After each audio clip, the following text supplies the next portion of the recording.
Une phase ultime a commencé, c'est la projection donc des vidéos et audios. Vous, en tant qu'avocat des parties civiles, quelle est votre première réaction par rapport à ces premiers éléments? Écoutez, c'est des éléments qui démontrent que certains témoins qui sont venus à la barre étaient de mauvaise foi. C'est le cas notamment du chef d'état-major général de l'armée qui avait nié sa connaissance de certains éléments dans ce dossier. Et dans cet audio, on comprend aisément qu'il n'a pas dit la vérité et il a voulu protéger un régime.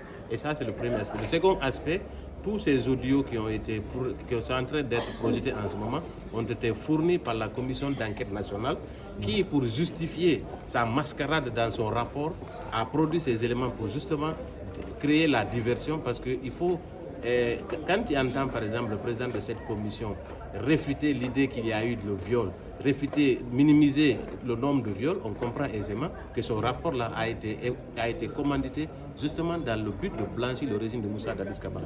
Nous n'avons aucune inquiétude à ce niveau parce que nous avons des vidéos qui seront projetées et qui vont confirmer effectivement tous les faits qui ont été articulés à cette part. Donc, nous n'avons aucune crainte.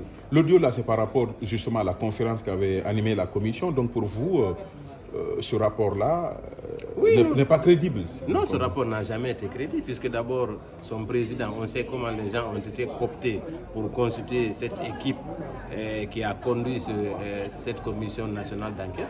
Nous savons qui ont été retenus dans cette commission, donc on n'était pas étonné que le résultat de cette enquête soit une simple mascarade.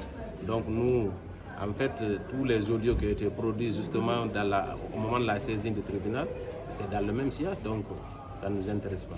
Hier aussi, les interviews de Dadis, ancien président de la Junte, ont été projetées. Quelle est votre position par rapport à ça? Est-ce que ça vient confirmer qu'il prenait l'ampleur de la chose après les événements du 28 septembre? Écoutez, il y a deux éléments. Le premier élément, c'est la dénote de sa personnalité, parce que cette vidéo démontre un homme agité qui était en tout cas informé de tout ce qui se passait et qui a minimisé l'ampleur des massacres.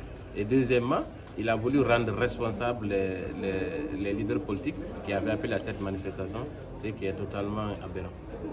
Quelle sera la suite selon vous? Vous êtes optimiste? Écoutez, nous sommes toujours optimistes puisque nous avons des vidéos que nous avons communiquées et qui passeront certainement après les audios qui sont en train d'être écoutés en ce moment.